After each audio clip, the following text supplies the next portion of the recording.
ఆంధ్రప్రదేశ్లో కాంగ్రెస్ పార్టీని పరుగులు పెట్టించాలి అనే ఒక ఉత్సాహమో లేకపోతే వైఎస్ రాజశేఖర రెడ్డి మీద నిజానికి అభిమానం ఏమన్నా ఉందేమో కానీ రేవంత్ రెడ్డి రీసెంట్గా తెలంగాణ ముఖ్యమంత్రి అయ్యుండి ఆంధ్రప్రదేశ్కి రావడం, విజయవాడలో జరిగినటువంటి సంస్మరణ సభ 75వ యానివర్సరీకి సంబంధించి రావడం, అక్కడ ఆయన చేసినటువంటి వ్యాఖ్యలు ఓకే. కాంగ్రెస్ పార్టీకి ఒకప్పుడు సీఎంగా ఉన్నారు, ఇప్పుడు పిసిసి అధ్యక్షురాలకి తండ్రి కాబట్టి పక్క రాష్ట్ర ముఖ్యమంత్రిగా కాంగ్రెస్ ముఖ్యమంత్రిగా ఉన్నారు కాబట్టి ఆయనకంటూ ఒక భారీ చరిష్మా ఉంటుంది కాబట్టి రావడం తప్పులేదు రేవంత్ రెడ్డి. కానీ సంబంధం లేనటువంటి అంశంలో సడన్గా జగన్మోహన్ రెడ్డిని పేరు తీసుకురావడం గతంలో కూడా ఒక వారం కూడా అలా 3-4 రోజుల క్రితం మీడియాతో మాట్లాడుతూ జగన్మోహన్ రెడ్డి ఓడిపోవడానికి అహంకారం కారణం అని ఇట్లా రకరకాల వ్యాఖ్యలు ఆయన చేశారు. అయితే దాని మీద వైసీపీ ఇప్పుడు మండిపడుతుంది. మీరు అబ్జర్వ్ చేస్తే సాక్షి మీడియా కూడా రేవంత్ రెడ్డి యొక్క మాటలను ఎక్కడ తీసుకోలేకపోతాం. నిజానికి వాళ్ళందరూ హైదరాబాద్లోనే. రేవంత్ రెడ్డి ఏదైనా ఇబ్బంది పెట్టాలనుకుంటే ఖచ్చితంగా వాళ్ళు ఇబ్బంది పెట్టగలరు. కానీ సాక్షి మీడియా మరి ఏ ధైర్యం చూసుకునో భారీ లెవెల్లో వాళ్ళు కూడా రేవంత్ రెడ్డికి చాలా యాంటీగా మాట్లాడుతున్నారు. ఆఫ్కోర్స్ మాట్లాడే రైట్ వాళ్ళకు ఉంది. అయితే రేవంత్ రెడ్డి కొన్ని రకాల ఛాలెంజెస్ విసిరారు.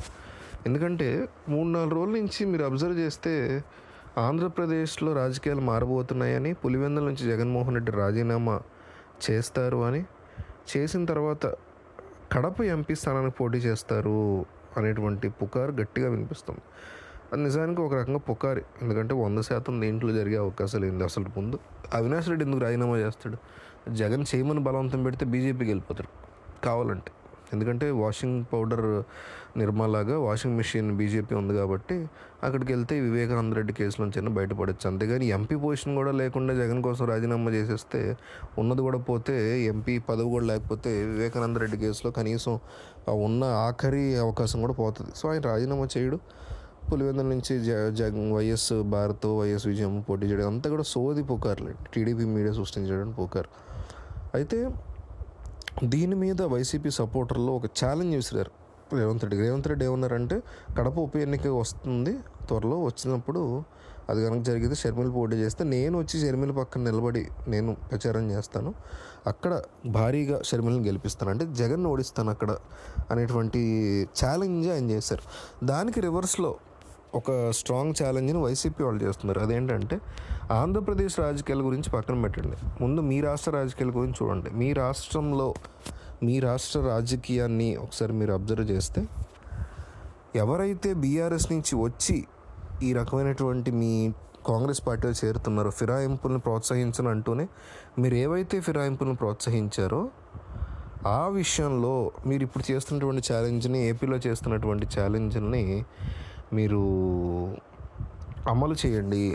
మీ బీఆర్ఎస్ నుంచి వచ్చినటువంటి ఎమ్మెల్యేలతో రాజీనామాలు చేయించి ముందు అసలు ఆ స్థానాల్లో మీరు గెలవండి.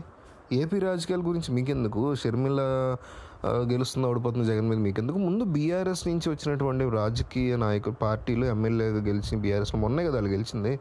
2023 డిసెంబర్లోనే గెలిచారు వాళ్ళు ఇప్పుడు కాంగ్రెస్కి వచ్చారు. 6 నెలలు కూడా అవ్వాలి, 6 నెలలు దాటింది. సో ఇప్పుడు వాళ్ళతో రాజీనామా చేయించి నిజాయితీగా మళ్ళీ కాంగ్రెస్ తరఫున వాళ్ళని గెలిపించుకోండి. అది కదా మీ గొప్పతనం, అలా కదా మీరు చేయాల్సింది. ఏపీ రాజకీయాల గురించి మాట్లాడే ముందు మీ యొక్క ప్రామాణికాన్ని, మీ యొక్క సరైనటువంటి విధానాన్ని మీరు ప్రూవ్ చేసుకోండి తెలంగాణ ప్రజలకి. ఇప్పటికీ తెలంగాణ ప్రజలకు మీ మీద దారుణమైనటువంటి నెగిటివిటీ ఉంది అనేసి వైసీపీకి సంబంధించినటువంటి అభిమానులు ఛాలెంజ్ చేస్తున్నారు. ఈ ఛాలెంజ్ మీరు ఎట్లా చూస్తారు? ఇది కరెక్టా రాంగా అనేది కామెంట్ చేయండి.